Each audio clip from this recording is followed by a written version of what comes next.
What's good, guys? It's Ronald Kabang, also known as Youcapper from sportsmemo.com. Welcome to another episode of Let's Cap.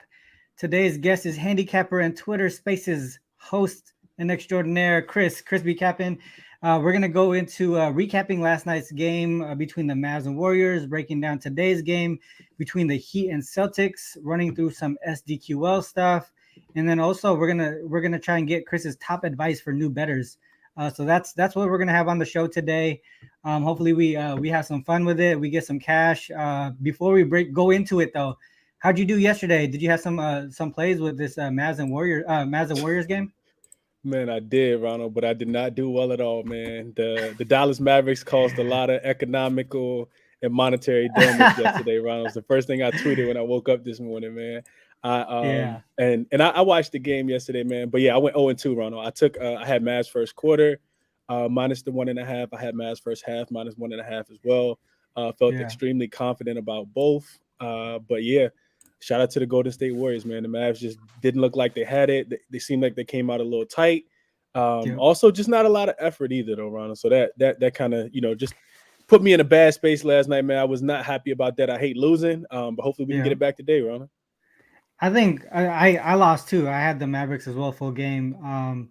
But I think one thing that I did notice really is it almost seemed like Luka wasn't really trusting his teammates yesterday. He only had 3 assists.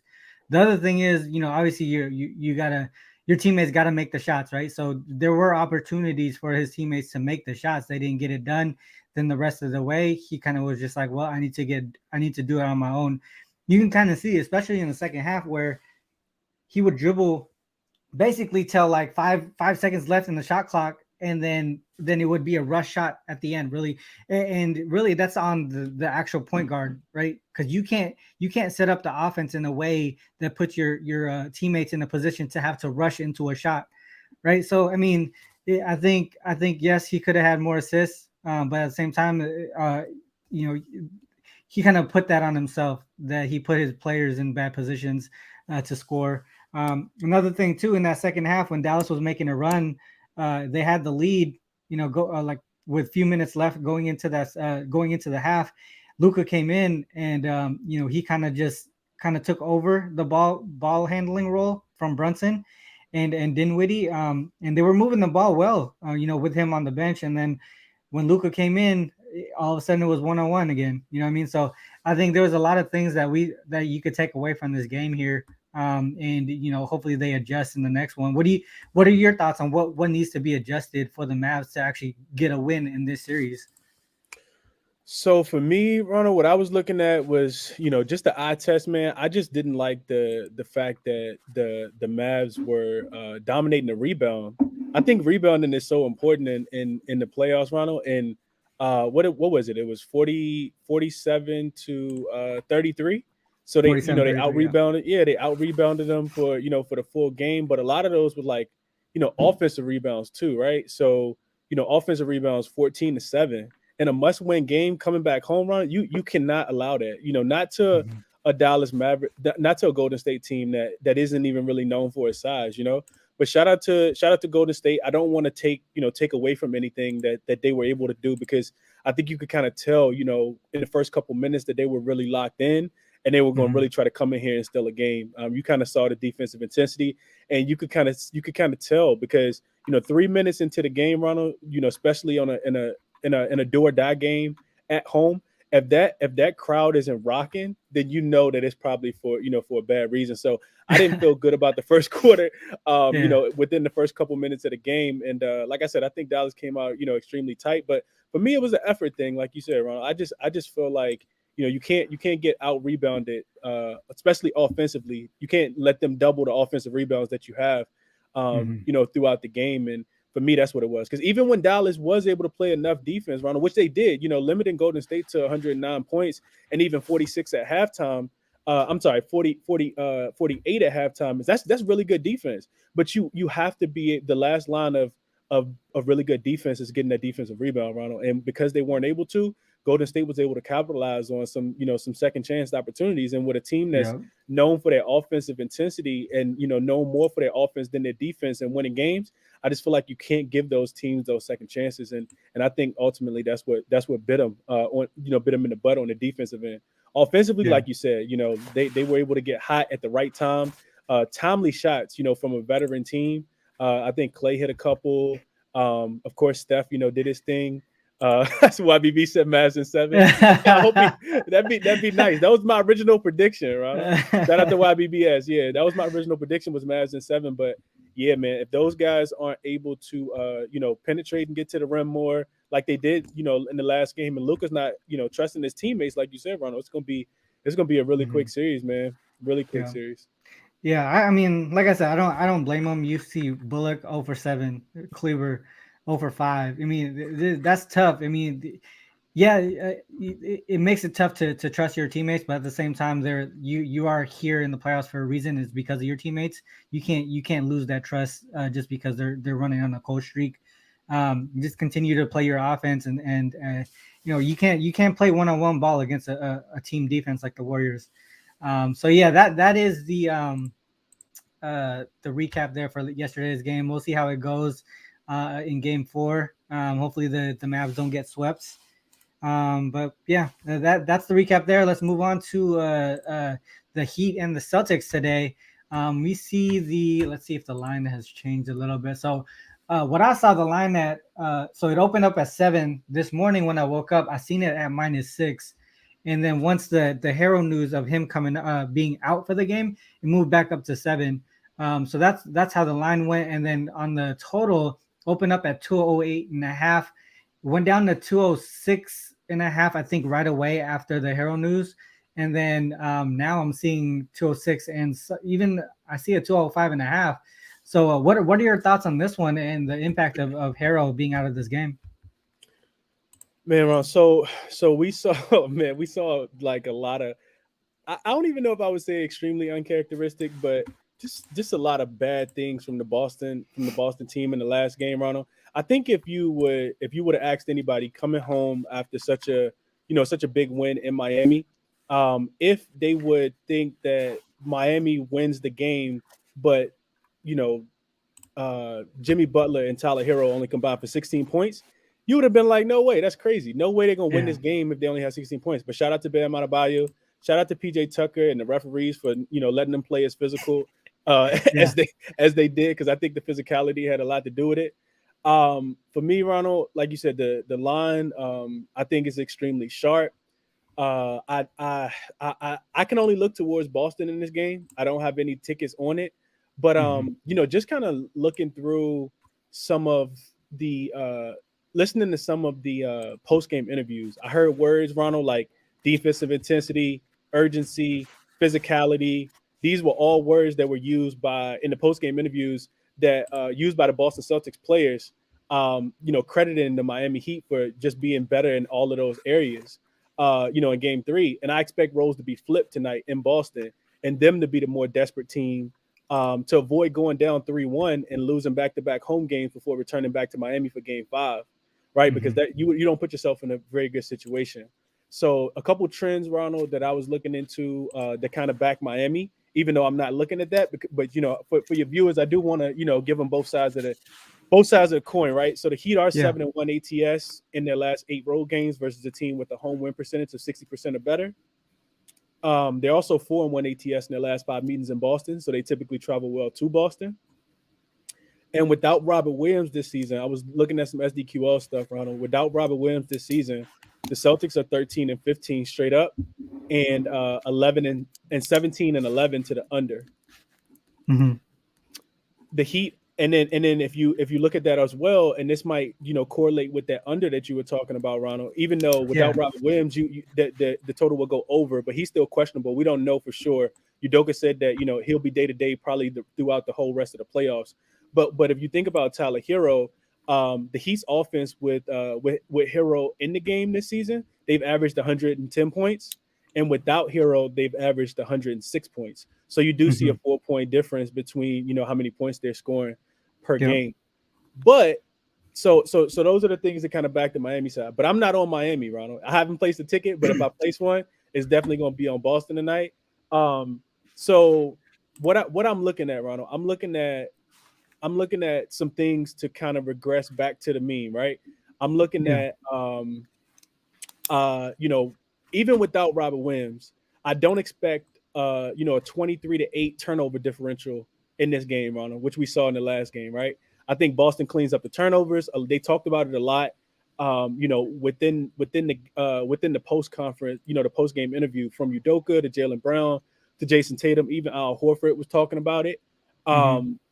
So I think Boston cleans up the turnovers. Tatum and Jaylen Brown, Ronald, combined for 13 turnovers, which is 5 more than the entire Miami Heat team had, right? So Yeah. just those Yeah. two players together, right? Also, what I'm looking at the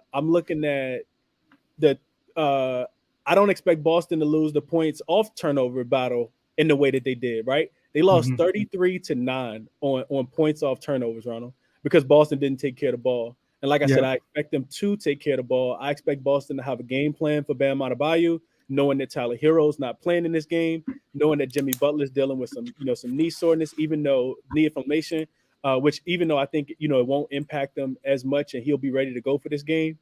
I just think that Boston has a lot more offense, Ronald, and I expect Boston to be able to take care of the ball and not lose those areas that I just talked to you about. Because if you tell me, Ronald, that Boston is going to shoot a higher percentage from the field, a higher percentage from the 3-point range, from the 3-point Mm-hmm. line, win the rebounding battle, then I'm gonna tell you that they win the game. And they did all of those things in the last game and still lost. Mm-hmm. That's So for crazy. me, yeah, I went back and dissected the game, Ronald, and for me, I just feel like Boston, they're typically not going to do that too many times. The other, Mm-hmm. real quick, Ronald, if you allow me, Boston Go has ahead. won 9 of the 12 quarters in the series so far. They tied in one, they tied in one of the series, and then absolutely got embarrassed in the other 2 quarters in this series. Right, game Yeah. one it was quarter three, game three it was quarter one, 39-18. Right, so the Celtics have yet to lose 2 games in the playoffs back to back, two straight games in the playoffs back to back. They're 4-0 straight up and ATS following a loss this postseason with the average margin of victory of 17.2 points. They're averaging 115 points and 48% shooting from the field in those back-to-back games, Ronald. We saw it, a lot in the series against Milwaukee last round. And we saw it against Miami in game 2 as well. Um, and then also, last thing, Ronald, um, they're also 5-0 ATS in their last 5 games following a or Mm-hmm. straight up loss or ATS loss. So not only the 4-0 in the playoffs, but 5-0 dating back to the regular season as well. Which is why I would only back Boston in this spot. That 7 is a big number though, Ronald. So I haven't got there later Yeah. yet, but I think I will. Yeah, I mean, you really touched up on all the major points that I was seeing as well. Obviously the turnover battle there in game three and in game one. Both of those games that the Celtics lost, they turned the ball over at a high clip, 15, I think, or 18 in the first game, I believe, or 16 in the first game, and then 23 in this third game. The other thing too that you touched on was the number of quarters that the Celtics won over the Heat. I think you said it was nine quarters out of 12 quarters, the Boston Celtics beat the Heat if we're playing by quarter. In those 2 games that they lost based on just 1 quarter each in each game. Game one, third quarter, right? If it wasn't for that third quarter, that game would have been the Celtics. Game three, the first quarter. After that, the Celtics made their adjustments and did what they had to do to stay within the game. But the original difference was just too large to overcome.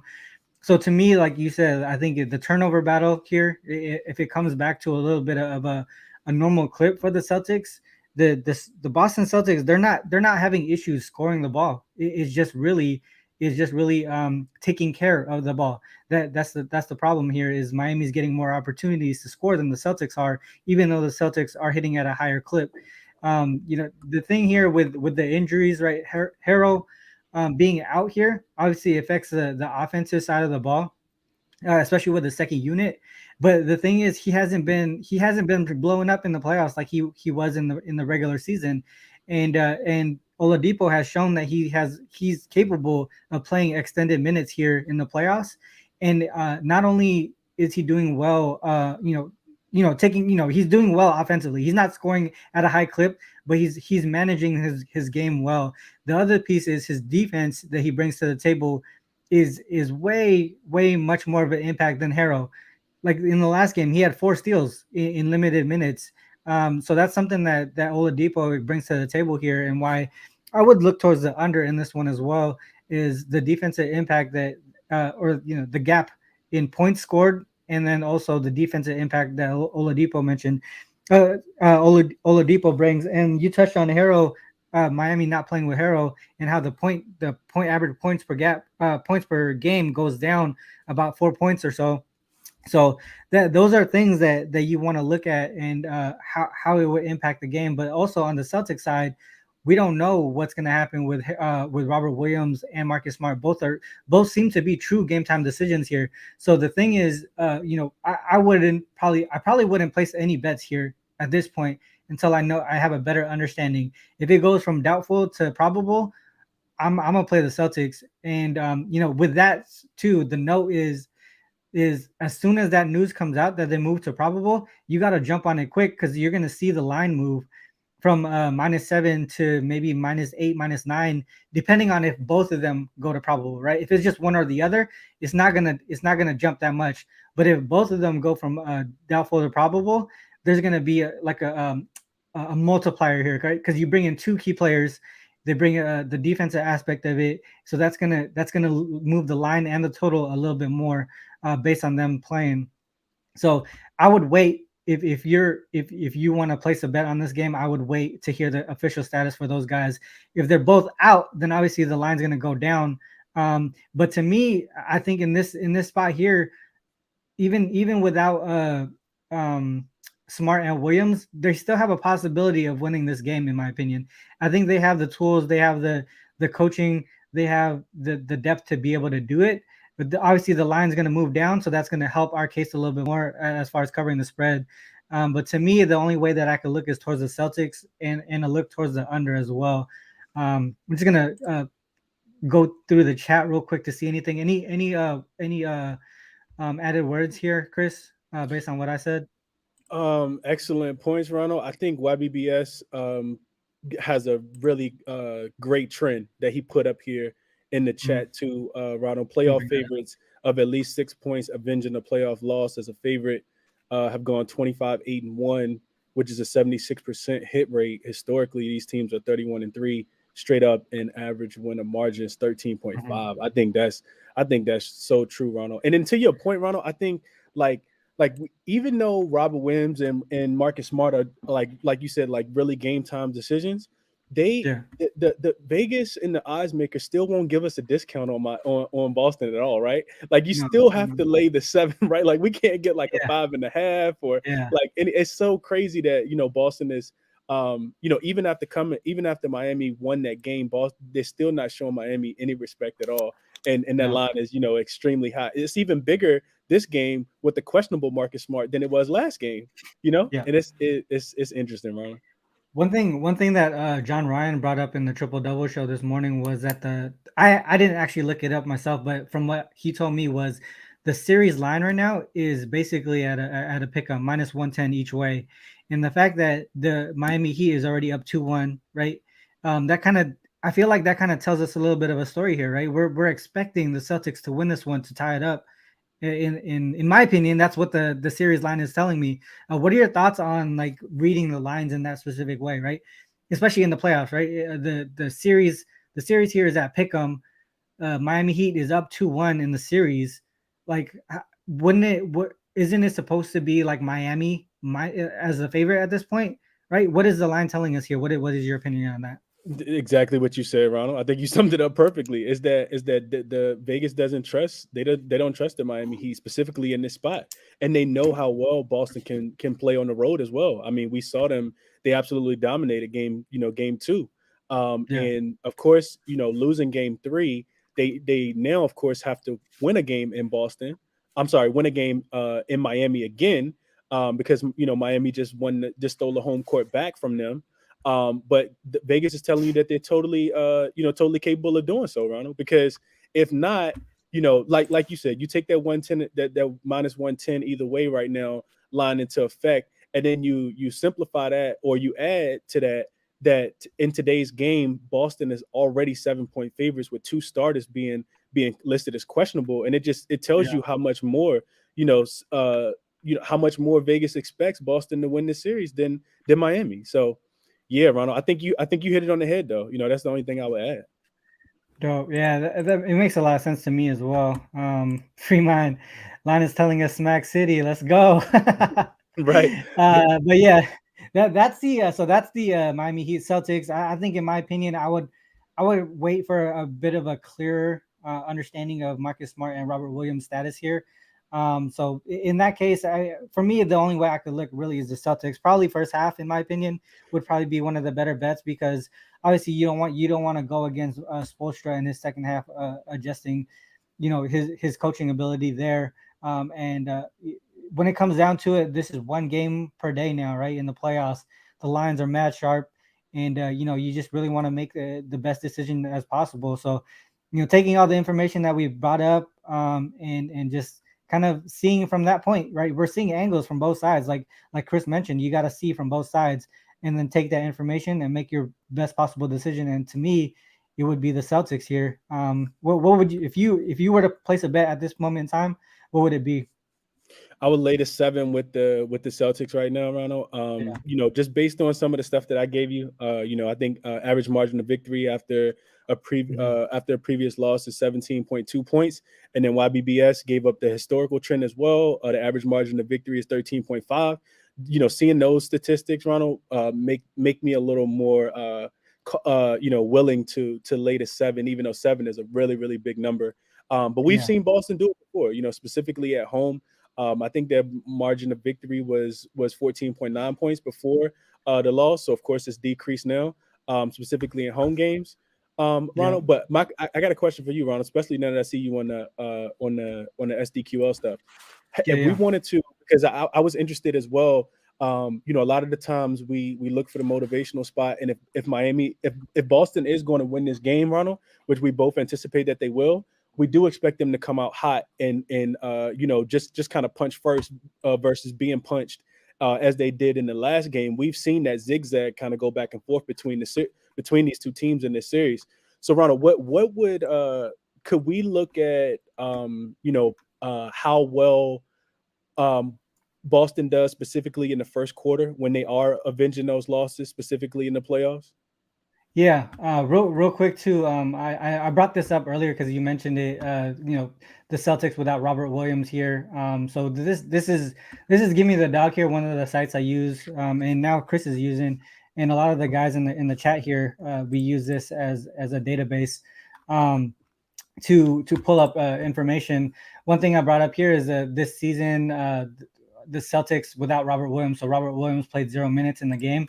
16 and 12 straight up, 13 and 5 against the spread, 17 and 11 to the over. You kind of see here, this is what the splits are, as far as first quarter, second quarter, and the final game. You see a 6 point gap here.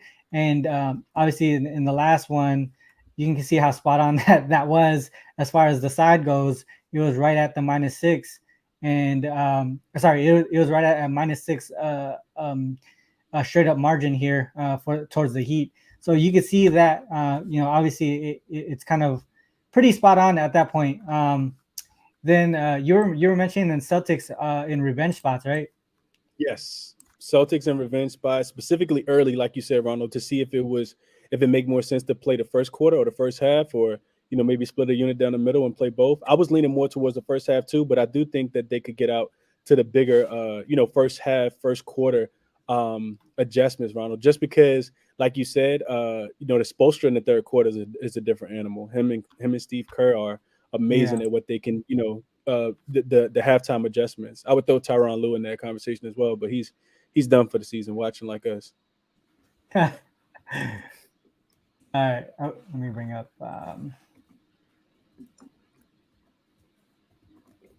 This is another site that I use, spodevs.com. This is another SDQL site. I like the layout a little bit better because it brings the games up on top. It's just easier to catch what's available, and the more recent games as well. So this one is saying the Celtics this season, after a previous matchup loss. So this is avenging a loss, and that game was in the current season. So we're in season revenge spot here. The Celtics are 20-9 straight up, 17-12 against the spread. And you can kind of see here that average gap here in the first half is about let's say about 7 points. So that's or like seven around 7 or 8 points there. So that's a good margin right there. But what we want to do is kind of see in a more similar situation, right? So we want to see how they do in those spots against teams with a winning record. So what I'll do is add the win percentage here of the opponent to be a winning percentage. So 14-6 straight up, 13-7 against the spread. And the gap here in the first half is a little bit larger, and you can kind of see that the rest of the way it's pretty even. So it does seem like the first half is the right way to go here, or at least the better look. Ronald, one more thing. Can you change that win percentage to 60 just because Miami was the best team in the East? Yeah. 10-5, 10-5. So there's that. You got the Bucks and the Heat. Most of these are all in the playoffs as well. So that's a good way to. So that's a good way to find similar situations here.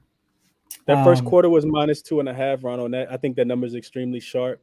But the first half, I think it was 4.5. So it looked like it's a little value maybe on that 4.5 based on a couple of the trends and looking at those first half numbers combined. Yeah, and if we just cut it down to the playoffs in general, so we can even I don't know if that's going to make a difference here. Yeah, it won't. All right, so basically, this is their numbers here in the playoffs in that specific situation, coming off a loss here. So 4-2 straight up, 4-2 against the spread. You can see that wide gap here in that second quarter, and then you see the opponent coming back with a obviously like adjustments right after the half here. So it's making me feel like what first half it really is the better bet here, in my opinion. That makes it. I mean, to me, that looks like the right way to go. Yeah, Ronald. Also, just real quick, Jay Jones, Yeah. he hops in my Twitter space a lot of the times, and he said he's been hitting on Boston second quarter, just taking the spread before the game even starts.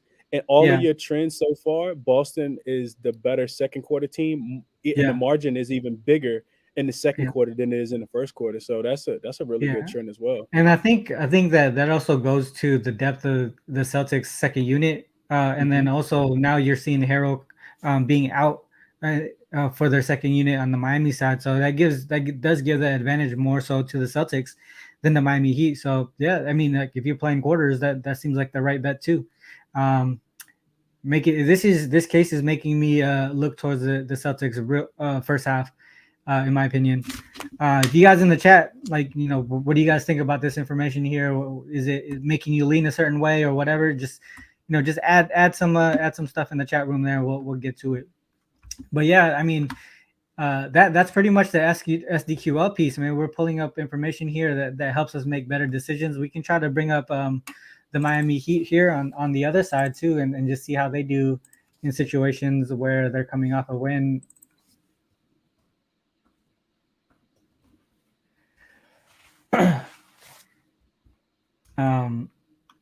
About even in the first quarter, even in the first half. Yep, that's how it is. And I mean, to me here, so let's see how it is as a dog. Yeah, these numbers are nasty. It looks like the under, Ronald. Jesus. Yeah, 89 to 94. Yeah. So there's only two situations that in this case though, as a dog, so we're looking at the team that, obviously they're coming off of a win, versus we looked at the Celtics coming off a loss, so avenging or whatever. So in this situation, earlier when we did it, we brought up all specific situations of them coming off a win, but now we're trying to make it a similar situation, saying, all right, well, what about when they're a dog here? So that's what happens. They're rarely a dog, especially in the playoffs here, just because of who they are as a team, their record, and all that stuff. So the two times that it has happened, it was only against the 76ers here. And One more real the quick, good Ronald, thing when to you're note done. is yeah. So real quick, just the one thing to note here is the total here is very similar. So in my opinion, this is a um good similar situation to compare the current game to, in my opinion. So it does. I mean, like I was saying earlier, I did like the under, especially with Harrow out and Oladipo coming in with the defensive aspect of it. Um, but yeah, so to me, the looks right now as it speaks, I haven't placed a bet. Obviously, I'm doing the show right now, but as we're doing this, it's looking like Celtics first half and the game full game under, in my opinion. So go ahead, Chris. What did you want to add? Yeah, just one more. So go back to the Celtics after the loss, Ronald, uh and make them a favorite and see, and I just want to see the point total. I just want to see how many points they're averaging, because I saw them sitting at right now. This projected score, Ronald, was 106 and a half to 99 and a half. So it looks Yeah. like they're scoring 100 and the other team is scoring 93. So maybe, so yeah, that bodes well for your under as well, Ronald. Yeah, and you can kind of see here against the Bucks, you can see the total is a little bit higher, but they Hmm. smashed the under in this like by Hmm. double digit margin here. The defense Um, comes to play. Yeah, that's the 17 yeah, point differential that we talked about. Yep. yep. PD, who takes Harrow's minutes? I think it's a combination of Oladipo, Struess, and Vincent. why am I like Vincent? Yeah, Hmm. Oladipo, Struess, and Vincent. I wouldn't be surprised if we do see Duncan Robinson, but it'll probably be like 5 minutes at most. He's Unless he such a gets live. hot. Yeah. Yeah. Yeah, unless he Yeah. gets hot. If you, what's Because funny is they'll I need was him for actually offense, Ronald. They'll need him I for was I was offense if he can make some exactly. shots. I was actually thinking of this right before the show. Is what if Duncan Robinson comes in like in garbage time, not garbage time, but like just to reserve somebody, and he hits one quick three, and then all of a sudden he just goes off. Like it could happen. Duncan It Robinson's one of can. those guys. Yeah, you know what I mean. So I was actually thinking about what his prop is for 3 pointers, but I didn't look it up. But if someone in the chat sees what Duncan Robinson's 3 pointers is set at, it might be something just to take a flyer on. Because he could easily hit like four threes if the line is like minus 1.5, or if the line is at 1.5 or something like that, and he plays solid minutes. But yeah. I'm interested to see if they even have it listed yet, Ronald, just because he plays such limited minutes that I feel like he might not even be listed. I'm gonna try to see if I can find it real quick. I'm gonna go to OzJam and see if I can find it. Yeah. But yeah, that's the SDQL portion of it. We broke that, so we recapped the Mavs Warriors. We broke down Miami and Boston. Went through some SDQL here. I hope you guys like that stuff, because it really is part of the capping process that I bring um, to my analysis, right? So hopefully you guys learned a little bit of that from the SDQL. I know Chris is starting to get used to it and learn some of the parameters and all that stuff here, and it's gonna level his game up a bit too. So that's cool. And then one thing too, this is going towards the end of the show, Chris. But one thing I do want to ask before we go is, I think some of the bettors out here who wanna do this less casually, more professionally. Um, there are a lot of advice and tips that people give to these bettors to become better betters. If you say what is one top advice that you would want to give that you didn't know initially coming into this? What is one advice that you want to share with the viewers here that would help them out? Yeah, Ronald, man, we could talk about this for years, man. There's so many different things, Ronald. But real quick, I don't see Duncan Robert. I don't think he's listed, Ronald. At least in Virginia, Oh, okay, where I am, Ronald, he's not listed at all. okay. Biggest piece of advice, Ronald, I think, which is has the most significance and most importance, is bankroll management for me. I don't even think it's close. I mean, there's so many things that's important, but you have to, limit the amount of plays that you play, like limit your Mhm. exposure, and you have to be able to manage your bankroll, right? It's almost like going grocery shopping. You can't utilize all your money, just on fruits or just on vegetables, unless that's all you plan on eating, right? So you have to be able to, kind of diversify a tad bit and not spend all your money at the same time, man. A lot of people, Mhm. that work 9 to 5 jobs, they get paid twice a month. When you think about sports gambling, you have everything that you have in your bankroll, and you want to make money, you want to be profitable in the long term, so you really have to limit the amount of plays. And it's something that I'm telling people every single day in the Twitter spaces as well, Ronald. Just limit the amount of plays that you don't overexpose yourself, because Mhm. one thing can throw off so many other things and kind of Yeah. offset things. And then manage your bankroll. You can't put too much in one specific place, even if you like the bet. Maybe not. Maybe you want to play more than a 1 unit, but play a 1.5 unit versus going to 5 units. So I would just tell people those two things, Ronald. I think they go hand in hand. Manage your bankroll, and of course, limit your exposure. Limit the amount of plays that you're putting in, because everything can't be an official, right? You have to be able to diversify and figure out and limit your leans versus your actual official plays, and only play your officials. And some of those leans might hit on days, but you got to take that on the chin, and just keep refining your process until you get Yeah. better.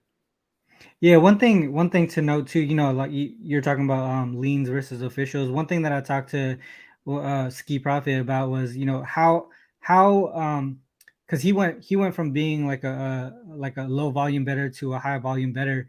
And for me, like I was kind of struggling with that too for a little bit, trying to adjust. Why I have so many, someone that runs systems and stuff like that, like myself, I have so many, then all of a sudden I have so many leans, and you kind of struggle with selecting the right ones, right? Because you were saying earlier, sometimes your officials don't hit, but your leans do. Like in my opinion, here, why I was thinking of going to high volume versus sticking with low volume is the change that I have to make is really, instead of putting a higher amount of dollars on these low volume plays, you just spread that out, right? Because you can say you let's just say for a casual better, $100 on a bet, right? $100 on a bet, and you only play like 3 games, right? What if you lose all three and all your 6 leans hit, right?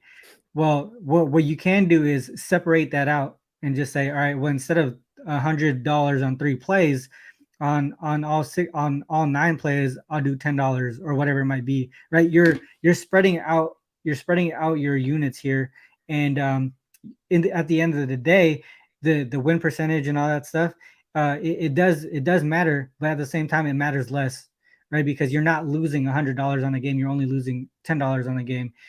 So you really have to understand your own strategy. This is the sports betting is create your own rules. My advice here is create your own rules for yourself and follow them to a T, and adjust as you need to. Right? Like if you see yourself not doing, you're not succeeding in this current process that you have laid out, adjust it to those to follow those who are successful. Right? And a lot of the guys in our circle, Chris, like myself, Jay, um, Ski, and all these guys, we're an open book. You can ask us questions about becoming a better, because that's what we're here for, right? Like Jay says, it's us against the bookies, right? It's not me against you or anyone else like that. So if you guys just like really want to take this seriously, dude, just ask the questions, because we're gonna help you guys out as much as possible. I mean, obviously, we're not gonna hit 100%, right? And I think a lot of people or even 70%. We're not going to hit 70%. Like those numbers are not sustainable, and you see that on Twitter all the time. And those are the things that you really need to be aware of. People lose, people win, but at the same time, as long as we do our due diligence, right? Study, make the proper decisions, and listen to the right people that aren't trying to take advantage of you, then you'll be able to succeed eventually, right? You just got to take the little steps at a time to become a better. And that's for that's kind of like my add on to what you were mentioning. Um, uh, degenerate, how do you develop your systems? Really, it's for me, it's there's different ways to do it. There's situational systems, right? Then there's also analytical ones, so looking at stats and stuff like that.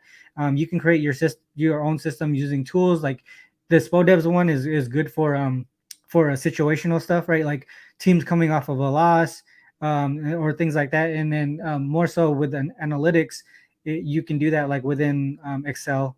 You just pull in data from website. You can take NBA.com, take all their stats there, and just create systems for yourself, and based off of numbers. Um, Chris, I know you were just talking about your top advice as far as money management. Is there something like how do you manage your bankroll here? Is it, do you spread out your system, your units as well, or what are your thoughts on that? Yeah, so Ronald, it depends, man. I think around this time of the year, the lines are a lot more sharper than they were during the regular season. So we going because we getting sharper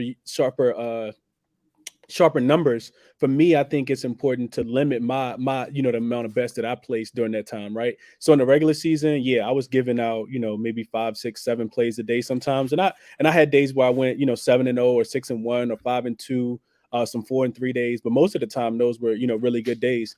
Hmm. But the important part of managing your bankroll is, for me, Ronald, I play on sports books where everything is digital, right? Like I'm not going to the bookie, right? So for me, I think it's important to actually withdraw, when I'm placing, 2 and 3 unit bets sometimes, and I'm cashing on those. I'm gonna take some money out so I can feel it, actually go to the Hmm. ATM and make it tangible, and leave some in there as well. But I think that's the most important part for me, Ronald, just being able to limit, like, be like you said, be disciplined, right? It doesn't matter whose system you follow. It could be your own system, it could be somebody else's system. As long as it works for you, and long as you're Hmm. actually disciplined within that system, that's all that matters, right? If you tell Yeah. yourself, but like you said, for the casual better, on, if they have $100 in their account, and they're like, you know what, I just want to do all live bets, and you tell yourself, well, I don't want to have to upload money, like, again, if all these bets lose, then maybe you limit yourself to only using $50, right? Only half of that bankroll,